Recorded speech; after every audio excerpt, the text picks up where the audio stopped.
Solara was not used to silence. Her home planet buzzed with life, from the hypnotic drone of bioluminescent fungi to the harmonious calls of aerial gliders streaking across the sky. Every living thing on Altaira contributed to a symphony that never paused, never faltered. Here, on this human vessel, she felt untethered. The corridors were quiet, save for the faint, constant hum of the ship's core and the subdued voices of crew members echoing from the decks above. She trailed behind Captain Cade Varon as they navigated the ship's labyrinthine passages. Cade moved with the ease of someone who had spent more time on starships than on planets. His hands hung casually at his sides, his steps unhurried. Every so often he glanced back at her, a faint smile tugging at the corner of his mouth. "Keep up, Solara. Can't have you getting lost on your first day," he teased. "I'm not lost," she replied, bristling slightly. "I'm observing." Cade chuckled, his voice low and warm. "Right? Observing." Solara wasn't sure if she disliked him or just found him irritating. Humans were a puzzle, so casual, so disarmingly confident. Back home, every gesture carried meaning. Formality was second nature to the Altiri, a society built on intricate protocols and unspoken rules. Here, it seemed as though humans operated on instinct and improvisation.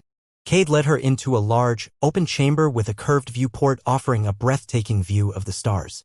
A few crew members were scattered about, each focused on their tasks. One man was adjusting a control panel while another reviewed data on a floating display. Cade waved a hand and they all glanced up, offering friendly nods before returning to their work. "This is the operations deck," Cade explained. "It's where we keep everything running smoothly. And this," he pointed to a tall, broad-shouldered man in a dark jumpsuit, "is our chief engineer, Alex Hennick." Alex straightened, brushing a hand through his short, dark hair. He had a square jaw and an easy smile, though his eyes carried the weariness of someone who had seen too many long voyages. "Welcome aboard," Alex said, extending a hand. "Captain told me you'd be joining us." "Solara, right?" "Yes," she replied, hesitating only briefly before shaking his hand. The gesture felt strange, so direct, so personal. Her people rarely touch one another in greeting. "It's a pleasure to meet you." "Likewise." Alex glanced at Cade. "Is she coming down to engineering?" "That's the plan," Cade said. "She'll be observing our systems, seeing how we do things." Alex nodded, his expression turning thoughtful. "In that case, you'll be in for a treat. Not many outsiders get to see our setup." Solara tilted her head. "Why is that?" "Because it's not exactly, pretty," Alex admitted, rubbing the back of his neck. "But it works." Cade clapped him on the shoulder. "Come on, Hennick, you undersell yourself. The ship's still flying, isn't it?" "Barely," Alex muttered with a grin. Solara observed their interaction closely. It was clear that Cade and Alex had a rapport built on mutual respect and a fair amount of ribbing. There was an unspoken understanding between them, a camaraderie that reminded her of the intricate alliances her people formed, but without all the formalities. As they made their way to engineering, Solara took the opportunity to ask questions. "How long have you been aboard this ship?" she asked Alex. "Me? About 6 years now," Alex said. "It's not glamorous, but it's home." "Home?" Solara echoed, puzzled. "You live here?" Alex chuckled. "That's one way to put it. I spend more time here than I ever did on Earth. You get used to it after a while. The noise, the tight spaces, the constant smell of, well, I won't ruin the mystery for you." Cade shot him a look. "Alex, you're supposed to be selling her on how great humans are, not scaring her off." "I'm not scared," Solara said, meeting Alex's gaze. "I'm curious." "Good," Alex said, his grin softening. "Curiosity's the best thing you can have out here. It keeps you sharp." They entered the engineering bay, a sprawling space filled with tangled conduits, glowing control panels, and the steady thrum of the ship's engines. The air was warm and slightly metallic, the soundscape a mix of rhythmic pulsations and the occasional hiss of escaping steam. Solara could see what Alex meant. This was not the polished, elegant machinery of her homeworld. It was rough, utilitarian, and decidedly human. "Impressive, isn't it?" Alex said, watching her reaction. "It's different," Solara said, choosing her words carefully. "Functional." Cade laughed. "That's a polite way of putting it." "Hey, it gets the job done," Alex said, shrugging. "As long as you don't mind a few quirks." "What kind of quirks?" Solara asked. Alex glanced at Cade, who gestured for him to go ahead. "Well, let's just say you might hear the occasional clunk or rattle. Don't worry, though, it's all part of the charm." Solara frowned. On Altaira, a clunk would be cause for immediate maintenance. "Here, it's just a reminder that the ship's alive and kicking," Alex said with a wink. Cade leaned against a nearby console, crossing his arms. "So, what do you think, Solara? Does this meet your expectations?" She considered her answer carefully. It's not what I expected, she admitted. But I think I understand why you're proud of it. Alex smiled. Proud's a strong word. But yeah, it's ours. We keep it running, we make it work. That's something, right? Solara nodded slowly. Despite the chaotic tangle of machinery, she could see the care and effort that went into maintaining it. It wasn't the sleek perfection she was used to, but it was undeniably human. Cade pushed off the console and stretched. Well, we'll let Alex get back to keeping this bucket afloat. Solara, I'll show you the rest of the ship. As they walked away, Solara glanced back at Alex. He was already engrossed in his work, adjusting something on the main engine core. There was a quiet competence about him, a steady reliability that was hard to ignore. He's a good man, Cade said, catching her glance. Best engineer I've ever worked with. He seems dedicated, Solara said. Dedicated, stubborn, and just a bit too honest for his own good, Cade said with a chuckle. But yeah, we're lucky to have him. They continued down the corridor, the faint hum of the ship's core fading behind them. Solara's mind raced with questions, but for now she kept them to herself. There would be plenty of time to ask later. Solara followed Cade into the station's main concourse, her wide eyes taking in the bustling chaos. Humans, aliens, and artificial intelligences mingled and bartered, their voices rising and falling in a dozen different languages. Vibrant holographic signs advertised exotic goods and services, while the scent of alien spices mixed with the metallic tang of the air. The space felt alive in a way that was entirely foreign to her. Cade walked ahead with an easy stride, one hand tucked into his jacket pocket. He turned to glance at her and flashed a small smile. Quite a sight, huh? It's overwhelming, she admitted, her voice quiet. She hesitated for a moment, then added, but not unpleasant. They stopped at a vendor's stall where a squat creature with 6 arms and luminous green eyes chattered rapidly in a language Solara couldn't understand. The creature's table was covered in colorful crystalline trinkets that seemed to shimmer and shift in the light. Cade leaned casually against the edge of the table and began speaking in the alien's tongue. The words were fluid, almost musical, and Solara tilted her head as she listened. Her own language was precise and structured. This was something entirely different. She could see the creature relax, its body language softening as it responded to Cade's friendly tone. When the transaction was complete, the alien handed Cade a small, glowing cube and he slipped it into his pocket with a nod of thanks. That's how you do it, Cade said, turning back to Solara. A little charm, a little give and take, and you walk away with something good. You made that seem simple, Solara said, her brow furrowed. How did you learn their language so quickly? He shrugged. You pick things up. It's not just about words, it's about gestures, expressions, tone. You can learn a lot just by listening and paying attention. She glanced back at the vendor, who was now happily chatting with another customer. Back home, we study languages for years before even attempting to speak them. There are strict protocols for how to approach each species. Sometimes strict protocols get in the way, Cade said. Out here, it's more about making a connection. If you can show you're friendly, people tend to be more open. Solara considered this as they continued down the concourse. It was a different approach, one that felt strange but oddly effective. She noticed how the other humans on the station interacted with the various alien species, often laughing or smiling, their movements relaxed. On Altyra, even the slightest misstep in etiquette could cause a diplomatic incident. Here, it seemed like a genuine effort to communicate was enough. As they rounded a corner, Kay gestured toward a small cafe nestled against the station's inner wall. The sign above it flickered erratically and the seating area was cramped, but the aroma wafting out was enticing. Best coffee this side of the sector, Kate said. You want to try it? Solara hesitated, then nodded. I'm curious. They stepped inside and a lanky man behind the counter greeted them with a grin. Captain Varen. What brings you to my humble establishment today? Couldn't pass through without stopping by, Oscar, Kate said. 2 coffees, please. And whatever your special is today. Oscar moved with practiced efficiency, filling 2 mugs and placing a plate of steaming pastries on the counter. Kate handed him a few credits and they found a small table near the back. Solara took a tentative sip of the coffee and immediately made a face. It's bitter, she said, setting the mug down. Kate chuckled. You'll get used to it. Besides, it's not about the taste. It's about the kick. Solara frowned. Kick? It wakes you up, sharpens your focus, Kate explained. Trust me, after a few more sips you'll feel it. She eyed the mug warily but took another small sip. It was still bitter, but the warmth spreading through her was oddly comforting. She leaned back in her chair, watching as Cade tore into one of the pastries. You seem very at ease here, she said. Is this what all human stations are like? Not all, he said, his mouth full. He swallowed and continued, some are a lot rougher. This place is a trade hub, so it attracts all kinds. But it's relatively peaceful, lots of deals, not a lot of drama. You can find just about anything you need if you know where to look. She nodded slowly. It's different from what I imagined. And what did you imagine? Kate asked, leaning forward with a curious look. I thought it would be more chaotic. More dangerous.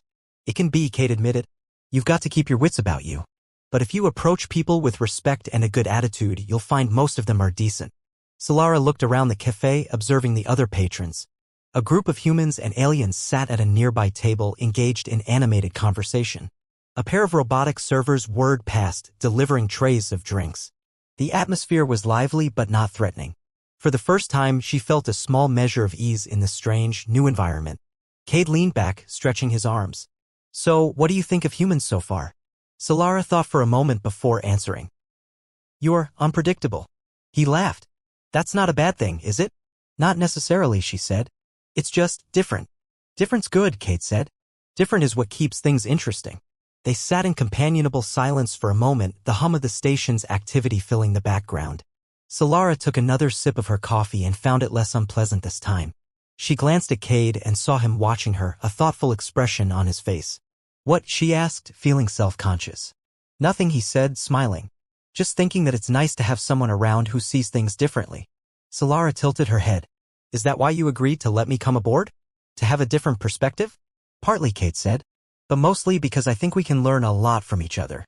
You've got a unique way of looking at things, and I figure that's worth exploring. She considered his words, then gave a small nod. I suppose that's fair. They finished their coffee and stood to leave.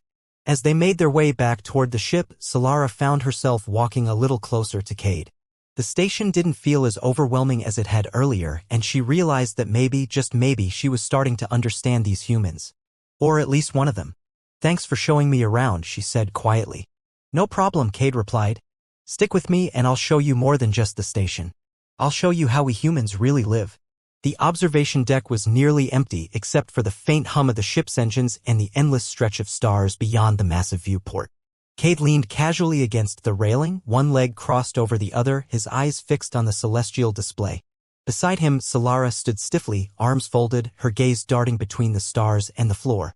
You know, Cade said, his voice breaking the silence, the first time I saw a view like this, I was just a kid. My father took me on a cargo run, small time, nothing fancy, but we had a window seat for a nebula. Never forgot it. Solara glanced at him, her expression skeptical.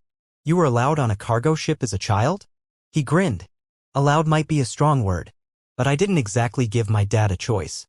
I hid in the cargo hold until we were well past Earth's orbit. You're saying you stowed away on your own father's ship? Pretty much. Cade shrugged. Got grounded for a month when we got back.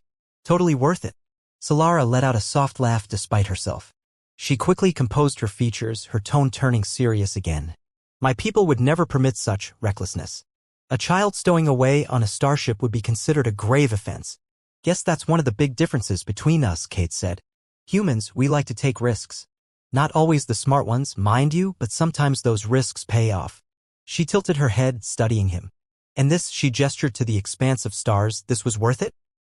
He nodded. Absolutely. It's humbling, you know? Puts things in perspective. Perspective, she murmured, turning her gaze back to the stars. I suppose it does. They stood in companionable silence for a few moments before the door to the observation deck hissed open. Alex Hennick stepped through, carrying a toolkit and looking mildly annoyed. Captain, Alex said, raising an eyebrow. Don't tell me you dragged the ambassador all the way up here just to stargaze. Cade smirked. I thought she could use a break from the usual routine. Alex shook his head and set the toolkit down. Well, if you've got a minute, I need to go over those modifications we talked about. It's not going to be a quick fix. Solara observed the exchange, noting the ease with which the two men spoke. It was clear that Alex wasn't afraid to speak his mind, and that Cade valued his input. There was an unspoken trust between them, one that went beyond rank and title. Cade straightened and turned to her.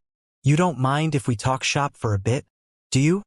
I don't mind, she said, though she wasn't entirely sure what talking shop entailed. Good, Alex said, flipping open a datapad. So, about the secondary conduits, if we reroute through Junction B, we can balance the load, but it's going to mean pulling double shifts for a couple days. Cade nodded thoughtfully. And what about the coolant lines? Any chance we can patch them up without a full shutdown?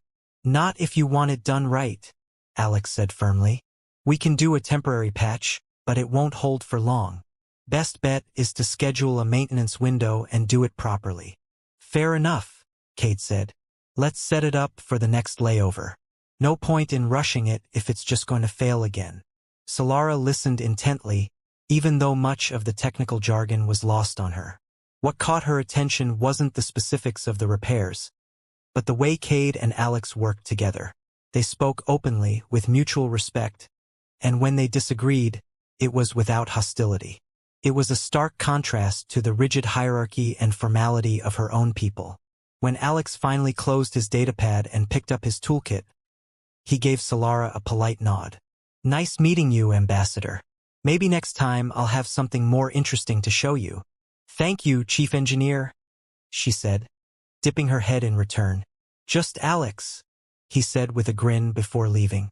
After the door slid shut behind him, Solara turned to Cade. Your crew seems very informal.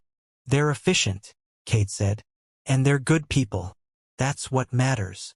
On Altyra, we value efficiency as well, but not in this way, she said, choosing her words carefully.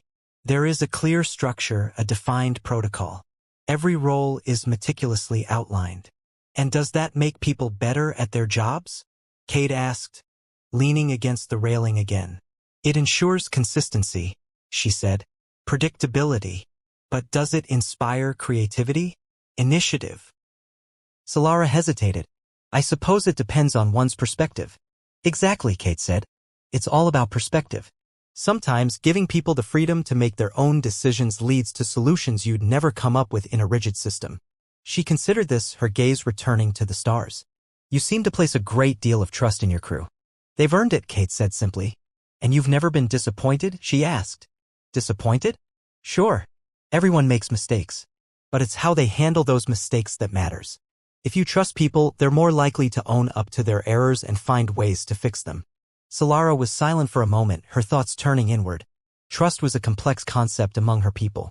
It was given sparingly, earned through years of careful observation and adherence to tradition. The idea of granting it freely based on instinct and experience felt both alien and intriguing. What about you? Cade asked, his tone light. What's the Altieri approach to leadership? Leadership is deliberate, she said, choosing her words with care. A leader must be patient, analytical, and above all, composed. Emotional displays are considered a weakness. Cade raised an eyebrow. No emotions at all? That sounds exhausting. It is not without challenges, she admitted. But it is how we maintain order. Order's great and all, he said, but sometimes you need a little chaos to shake things up. Keeps life interesting. Interesting, she echoed. I'm not sure our leaders would see it that way. They might if they tried it, Kate said with a grin. You never know what you're capable of until you step out of your comfort zone. Solara gave him a long, thoughtful look. You seem very comfortable with risk. Comes with. Do you like to lead as humans did, to trust more freely, to take risks, to embrace the unknown? She didn't have an answer yet, but for the first time she felt a flicker of curiosity about what that might mean. And standing beside Cade, with the stars stretching out before them, she began to think that perhaps there was more to learn from these humans than she had ever imagined. Solara sat in the ship's lounge, her slender fingers tracing absent patterns on the table in front of her. The room was sparsely populated at this hour, with only a few crew members scattered around, engrossed in quiet conversations. Across the table from her, Cade leaned back in his chair, a faint smirk tugging at the corners of his mouth. He swirled the contents of a metal cup lazily before taking another sip. So he began, breaking the silence. What do you think of the place now? She looked up, her expression neutral. I think I'm starting to understand it. Slowly. Cade raised an eyebrow. That's something at least. I was starting to worry I'd scared you off. You haven't scared me, she replied quickly, then added, confused me, perhaps. But not scared. Confused, huh? He leaned forward, resting his elbows on the table. What's the most confusing part? Solara paused, choosing her words carefully. You humans are so unstructured. On Altyra, we have systems, protocols, rules that guide our interactions. Here, you seem to make it up as you go. He chuckled softly. That's one way of putting it. I guess we've got our own kind of structure. It's just not always written down. And yet it works, she admitted. You accomplish so much without the rigidity I'm accustomed to. That's the beauty of it, Kate said. We trust each other. We rely on instincts, on gut feelings. Sure, it gets messy sometimes, but it also means we're adaptable. She tilted her head slightly, her pale lavender eyes studying him. Trust and instinct. Those aren't words often associated with diplomacy. Maybe they should be, he said, holding her gaze. Sometimes when the usual rules don't work, you've got to trust the person next to you and go with your gut. Solara glanced down at the table, her fingers brushing over a small, circular engraving in the surface. And you trust your crew this way? I trust them with my life, Kate said without hesitation. They've pulled me out of tight spots more times than I can count. And what about me? She asked quietly. You don't even know me. Kate shrugged. Maybe not, but I've got a good feeling about you. She looked up sharply, her expression a mix of surprise and skepticism. A good feeling? Sure, he said, his smile widening. You're curious, you're observant, and you're not afraid to ask questions. That tells me you're someone who's willing to learn. That's enough for me to start trusting you. For a moment, Solara was silent, processing his words. Trust was something earned over time on her world, a delicate balance of respect, tradition, and proven reliability. The idea that it could be given so freely based on something as intangible as a good feeling felt almost reckless. And yet, she couldn't deny that it was intriguing. As she considered her response, the door to the lounge slid open and Alex entered, his tool belt slung over one shoulder. He spotted them and grinned. Captain, he said, nodding at Cade. Ambassador. Alex, Cade said with a mockingly formal tone. How's the engine room? Still holding together, Alex replied, dropping into the seat next to Solara. Barely. If this keeps up, I might have to start praying to whatever deities the ambassador believes in. Solara's lips twitched in what might have been the beginning of a smile. I'm not sure my people's deities would be inclined to intervene in engine repairs. Shame, Alex said, leaning back. I could use all the help I can get. You're not getting it from me, Cade said, raising his cup in a mock toast. I already did my time in the maintenance trenches. You lasted, what, a week before you begged for a transfer? Alex shot back with a grin. 2 weeks, Cade said, feigning indignation. And it was a strategic reassignment, not begging. Solara found herself relaxing slightly in their presence. The banter was light, easy, and filled with a warmth that was unfamiliar but not unwelcome. It reminded her of the camaraderie she had only read about in human literature, the kind that seemed more legend than reality. You two seem very comfortable with each other, she observed. We've been through a lot, Alex said. You don't spend months crawling through engine ducts together without learning to get along. Cade nodded. And you know, surviving a few close calls helps. Close calls? Solara prompted. Alex hesitated, glancing at Cade. Should we tell her about that time on Thani's Prime? Cade groaned. Do we have to? Oh, we have to, Alex said, his grin widening. He turned to Solara. So there we were, pinned down by a malfunctioning cargo loader. The thing's hydraulic arm had gone haywire, and every time we tried to move, it swung down like it was trying to squash us. Cade here decided the best course of action was to redirect its power flow, Cade interrupted. It made sense at the time. It made sense to you, Alex said. Meanwhile, I'm stuck under a beam, yelling at him not to touch anything. Did it work? Solara asked, genuinely curious. Define work, Alex said. The cargo loader stopped moving, sure. But it also took down half the lighting on that deck. We spent the next 3 hours fixing what he broke. Cade shrugged, a sheepish grin on his face. The important thing is we're still here to tell the tale. Solara shook her head slightly, marveling at their dynamic. And this is what you call trust? Exactly, Cade said with a wink. Because no matter how bad it gets, I know he's got my back. And he knows you'll break something else, Solara said, surprising herself with the light jab. Alex laughed. She's catching on, Captain. You might want to watch your step. Cade gave her a mock glare. I knew letting you spend time with him was a mistake. The three of them fell into an easy rhythm after that, the conversation flowing naturally. Solara found herself listening more than speaking, drawn in by the way they spoke to each other, the way they built on one another's words. It was a language all its own, a blend of shared experiences, humor, and mutual respect. And though she was still learning the nuances, she felt that perhaps, just perhaps, she was starting to understand. The ship's galley was filled with the aroma of something frying, though Solara had no idea what it was. The humans seemed to thrive on foods that emitted strong, sometimes unpleasant odors, and this particular smell reminded her vaguely of the roasted kelpie grains from her childhood. She stood near the door, unsure if she was meant to sit, to speak, or simply to observe. Come on, sit down, Cade said from the table where he was already pouring himself a drink. He slid a second cup across the surface toward her. It's just tea. I promise it won't bite. Solara sat carefully, picking up the cup and giving it a tentative sniff. The earthy, spiced scent was unlike anything she had encountered on Altyra, but it wasn't entirely unappealing. She took a cautious sip and found the taste smooth and warm.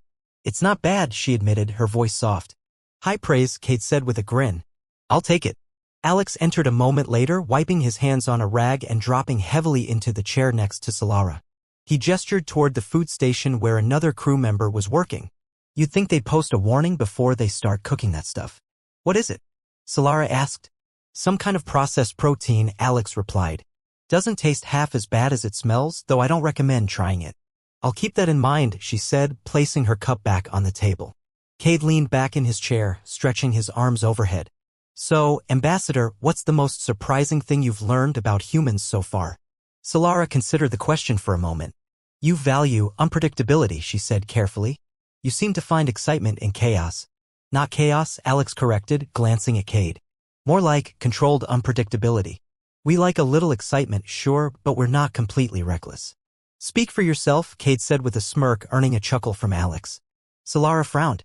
"Even if it is controlled, it's still very different from my people's approach. We avoid disorder whenever possible. We believe that structure provides stability, and stability ensures survival." "And yet here you are," Cade said, gesturing around the room. "Right in the middle of our so-called chaos." She tilted her head. "I admit it has been eye-opening."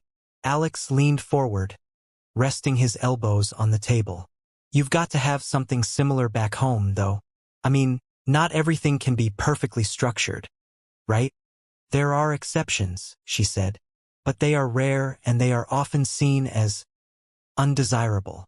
"See, that's what I don't get," Alex said. "How do you innovate? How do you try new things if you're stuck in the same patterns?" "We have research collectives," she explained. "Teams of specialists who carefully plan and test every new idea. Innovation is methodical, not impulsive." Cade whistled softly. "Sounds efficient." "It is," Solara said, though she wasn't sure if that was still the full truth. Spending time with these humans had shown her a different kind of efficiency, one that was messy but no less effective. "And yet," Cade said, his tone turning serious, "you're here with us, so something must have made your people curious enough to step outside their comfort zone." She hesitated, her gaze dropping to the table. "Curiosity," she said finally. "That's what brought me here." "Well, curiosity's a good start," Cade said. "You might find it takes you further than you expect." Solara met his eyes, and for a moment, she saw something in his expression that was hard to define. It wasn't pity or condescension, it was understanding. She realized then that Cade and his crew were as curious about her as she was about them. Despite all their teasing and their casual demeanor, they genuinely wanted to bridge the gap between their worlds. "Maybe it will," she said quietly. "Speaking of curiosity," Alex said, leaning back and folding his arms. "What do your people think about us humans, anyway?" Solara hesitated again, unsure how much to reveal. "We see you as unpredictable, as I mentioned, but also resourceful, determined. Your willingness to adapt and persevere is both admirable and confusing." "Confusing how?" Cade asked. "You don't seem to have the same sense of caution that we do," she said. "You take risks that we would consider unacceptable. And yet, those risks often seem to pay off." Cade shrugged. "Sometimes they do, sometimes they don't. The trick is knowing when to roll the dice." "We don't gamble," Solara said firmly. "Maybe you should try it sometime," Alex said with a grin. "Not literal gambling, but, taking a chance on something new." Solara studied them both, trying to decipher whether they were serious or simply making light of her words. It struck her that their humor, their willingness to poke fun at themselves and each other, was another layer of their unpredictability. They seemed to thrive on it, drawing strength from their shared laughter and camaraderie. "Perhaps," she said at last, "perhaps there is value in taking chances." "Now you're getting it," Cade said, raising his cup in a mock toast.